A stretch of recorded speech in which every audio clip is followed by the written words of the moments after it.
ছেলেরা মেয়েদের কাছ থেকে কি চায়? একটা ছেলে প্রথমতই দেখা যায় যে একটা মেয়ের ফিগার পছন্দ করছে, সৌন্দর্য পছন্দ করছে, অ্যাট্রাকশন পছন্দ করছে, প্রেয়সী হিসেবে চাইছে, ব্যাপারটা এইরকম ইন জেনারেল।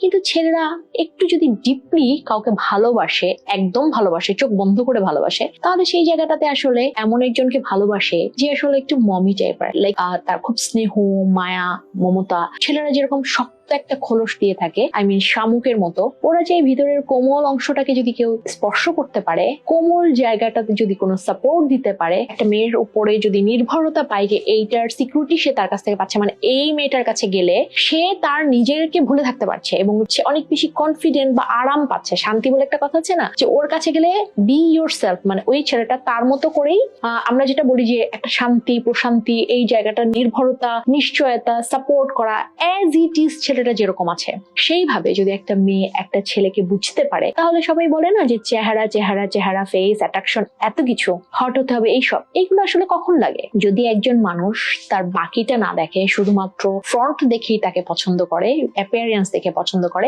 সেই জায়গাটা যেরকম একরকমের, এইখানে যেরকম একটা পার্সেন্টেজ অফ ছেলেরা মেয়েদের অ্যাপিয়ারেন্স নিয়ে অনেক বেশি ভাবে যে শো অফ করতে হবে, বা আমার পাশে এরকম একটা সুন্দরী বউ হবে, আমার বউ যদি অনেক সুন্দরী হয় তাহলে আমি আসলে মাথা কেটে দিয়ে দিব, আর কিছুই চিন্তা করবো না। That's a different thing.